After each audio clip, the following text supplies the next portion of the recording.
유한태증권으로 가겠습니다. 박진희 부장 만나보죠. 안녕하세요. 네, 안녕하세요. 월요일부터 쉽지 않은 아침입니다. 어떻게 분석하시나요?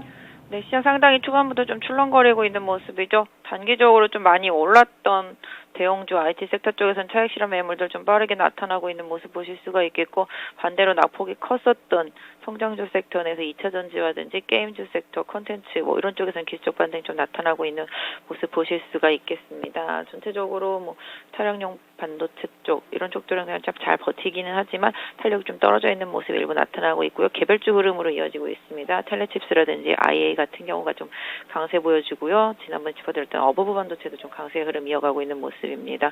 2차 전지 셀 중심으로 한 흐름 속에서 이제 소재주 쪽도 다폭과대 상태로 좀 순환매 반등이 좀 나타나고 있는 모습이고요. 전반적으로 다 약세 흐름 좀 이어지고 있다라고 보실 수가 있겠습니다. 시장 전체적으로 좀 미국계 지난 주말 흐름을 그대로 좀 따라가는 모습을 보실 수가 있겠는데요. 지수가 2,906포인트 조금 위태위태한 상황이라서 조금 더 시장 좀 지켜봐야 될 것 같습니다. 네. 그럼 키워드 공개하겠습니다. 첫 번째 키워드부터 보시죠. 2차 전지 소재주들의 반등입니다. 그리고 이번 한 주 동안은 LG 에너지 솔루션 일반 청약이 이루어지는 이 이벤트에 상당히 많은 관심이 쏟아지고 있는데요. 이에 따라 2차 전지 관련된 종목군들, 지난주 후반에는 LG화학 종목군들이 강했다면 오늘은 또 소재주들의 강세는 어떻게 봐야 될까요? 네, 일단 뭐 지금 흐름이 개인적으로 봤을 때는 좀 낙폭 과대주들, 그러니까 상대적으로 뭔가 이제 많이 그동안 버렸던 종목들, 이런 부분 쪽으로 지금 저가 매수세가 들어오고 있는 현상인데요. 아시다시피 이제 이번 주 초반에 이제 LG 에너지솔루션 공모가 끝나고 나면 이제 공모자금, 이제 청약자금 환불이 좀 이어지겠습니다. 중반 이후로. 그런 부분들, 그 다음에 뭐 매도 피크는 지난주에 좀 지났다고 볼 수 있겠고요. 그러다 보니까 상대적으로 많이 빠지고 많이 버렸던 종목 쪽에서 좀 저가 매수세가 좀 들어오는 모습이라고 보시면 맞을 것 같습니다. 그래서 지금 상황으로 봤을 때는 뭐 아까 말씀드렸던 대로 2차 전지 소재주들이 그 섹터에서 그동안 좀 많이 부진했다가 좀 강한 반등. 그러니까 2차 전지 소재뿐만 아니라 뭐 나머지도 마찬가지가 되겠습니다. 게임이라든지 콘텐츠라든지 그동안 상대적으로 좀 많이 빠졌던 플랫폼이라든지 뭐 이런 것들도 같이 올라오고 있는데요. 일단 2차 전지 소재주들이 최근에 시장 대비해서 좀 많이 빠졌고 그 전에 좀 주도주 역할을 해줬던 섹터주기라서 그 저가 매수 좀 들어오고 있습니다. 지난번에 뭐 대형 셀 업체들에 대해서도 한번 저가 매수에 대한 말씀을 좀 드렸었는데요. 소재주들도 지난주 금요일부터 좀 저점을 찍으면서 기술적 반등 계속 나타나고 있습니다. 오늘 보시면 일단 솔루스 첨단 소재가 좀 가장 강한 모습 보실 수가 있겠고요.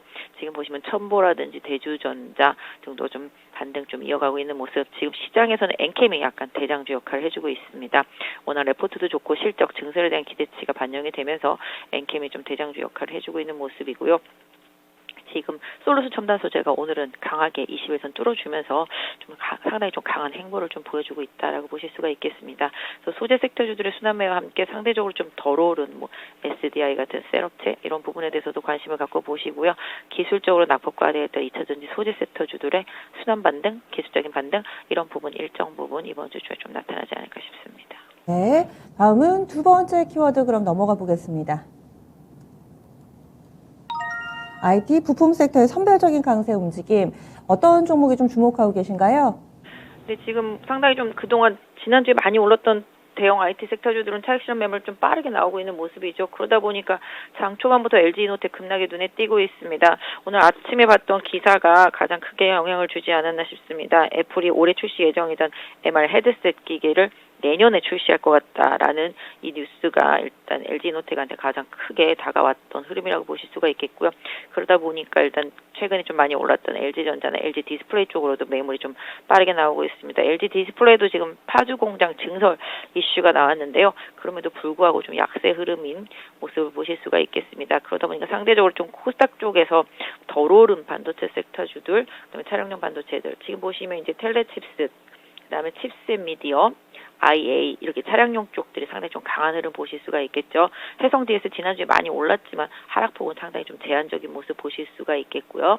그다음에 뭐 아까 말씀드린 어버브 반도체도 마찬가지라고 보시면 좋겠습니다. 반도체 쪽에서도 지난주에 계속 실적에 대한 이슈로 상당히 긍정적인 뉴스가 나왔어서 TCK 등 뭐 리노공업도 마찬가지가 되겠고요. 좀 반등이 나타나고 있는 모습 보실 수가 있겠습니다. 그래서 섹터 안에서도 상대적으로 실적 대비해서 좀 덜 오른 종목들, 그 다음에 이제 뭐 대형주 단에서 크게 영향 안 받는 IT 부품들 이런 부분들이 좀 순환 반등이 좀 강하게 나오고 있어서 뭐 전에도 말씀드렸다시피 상대적으로 섹터 안에서 덜 오른 종목들, 후발주자들, 선조종 들어갔던 종목들 이렇게 IT 섹터 내에서는 계속 좀 관심이 좀 필요한 것 같습니다. 네. 다음은 마지막 키워드 넘어가겠습니다. 오늘은 키워드에 많이 듣던 단어들이 있습니다. IT, 낙폭과대, 늘 강조해 주셨던 부분들이죠. 낙폭과대 종목군들, 성장 섹터에서도 반등이 나타나고 있습니다. 구체적으로 어떤 섹터인지도 짚어주시고요. 네. 게임하고요. 엔터, 컨텐츠 섹터, 플랫폼 섹터 보시면 좋겠습니다. 이쪽 부분 좀 기술적으로 아까 초반에 말씀드렸던 대로 외국인이나 기관이나 뭐 개인들이나 사정 없이 던졌던 섹터들입니다. 뭐 LG 에너지 솔루션 공모 여파도 있었겠고요. 그러다 보니까 워낙 많이 빠졌기 때문에 가격적인 메리트가 좀 부각되고 있습니다. 기술적으로 좀 룸이 많이 남아 있어서 약간 20일 전 정도까지의 반등을 노리는 기술적 반등 좀 이어질 수 있다라고 보실 수가 있겠습니다. 그래서 최근에 좀 많이 올랐던 대형 IT주들이 조금 조정이라면은 또 경기 민감주들이 살짝 조정이라면은 이쪽으로 지금 살짝 순환 반등이 좀 나올 것으로 보여지고 있습니다. 아까 말씀드렸던 대로 너무 많이 팔았기 때문에 또 기술적으로 다시 또 저가에서 접근할 수 있는 가격 메리트가 형성이 됐다라는 점이 기술적 반등의 원인이라고 볼 수 있겠는데요. 개인적으로는 제가 봤을 때 게임 섹터하고요. 그다음에 플랫폼 섹터 지금 흐름상으로 놓고 보면 뭐 네이버, 카카오도 좀 바닥인 것 같고요. 오늘 좀 아프리카 TV도 좀 반등이 좀 이어지고 있고 엔터주들 뭐 SM이라든지 YG, 뭐 제이콘, JYP 등도 반등이 좀 나서고 있는 모습 보실 수가 있겠습니다. 진짜 신저가를 갱신했었던 크래프톤도 지금 반등에 들어오는 모습 보실 수가 있겠는데요. 전체적으로 좀 낙폭이 컸고 지수에 어느 정도 하방을 막아줄 수 있는 다른 지금 지수 관련 대형주들이 빠지면 또 누군가가 받쳐줘야 되는데요. 그 받쳐줄 수 있는 지수 관련 대형주 단에서의 최근에 낙폭이 컸었던 성장주 섹터 안에서의 기술적 순환매 반등 이런 부분들이 좀 나타나고 있다라는 점을 뭐 트레이딩 관점에서는 조금 더 유의해서 잘 보시면서 좀 시장 대응하셨으면은 좋겠고요. 이런 부분들이 조금 시장의 하락에 있어서 어느 정도 좀 완충 역할을 해줄 수 있으니까 현금이 좀 있으신 분들이라면은 최근에 좀 많이 빠졌던 그런 종목들에 대해서 관심도를 좀 올려보시는 것도 좋을 것 같습니다. 네. 그러면 오늘의 오프닝 픽 어떻게 잡으셨어요? 네, 방금 말씀드린 거와 일맥상통합니다. 네. IT 쪽에서는 아까부터 말씀드린 대로 상대적으로 좀 덜 오른 종목들 노려야 되겠고요. 또한 지금의 하락 조정을 좀 더 기회로 활용하는 전략이 이번 주엔 좀 필요할 것 같습니다. 또한 상대적으로 많이 빠졌던 아까 말씀드렸던 플랫폼이라든지 컨텐츠, 게임, 뭐 엔터 이런 쪽들에서의 좀 기술적인 반등과 함께 2차전지 소재 섹터 쪽에서의 좀 기술적인 반등 이런 부분들을 좀 트레이딩 관점에서는 조금 더 유효하게 보고 있는데요. 일단 지수가 지금 2,900입니다. 솔직히 좀 안 깼으면 좋겠는데요. 이거 2,900 깨지면 한 2,870대에서 1차적인 지지선이 있고요. 그것도 깨지면 한 2,820대까지 물러날 수도 있습니다. 그래서 일단은 2,900선 종가상으로 잘 유지해 주고요. 2,970, 80대가 단기적으로는 뭐 기술적 반등이 나올 수 있는 낙폭과 대주들한테는 구간이라는 점은 좀 염두에 두시되 지금의 시장 흐름상으로는 웬만하면 좀 지켜줘야지만 추세를 조금 더 유지한다. 뭐 박스권 하단에서의 지지력을 확인했다. 이 정도가 될 것 같은데요. 좀 일단 지금 박스권 하단이 깨지고 나면 앞으로 상당히 대응하기가 힘들어집니다. 그 부분을 조금 염두에 두시면서 지수 관련 대형주들은 조금 대응하셨으면 좋겠네요. 알겠습니다. 말씀 고맙습니다. 네, 감사합니다. 낙폭과대주들을 기술적으로 대응해서 짧게 수익을 챙기는 게 현재 시장에서는 조금은 낫지 않을까 이렇게 의견 주시네요. 지금까지 유한타증권의 박진희 부장이었습니다.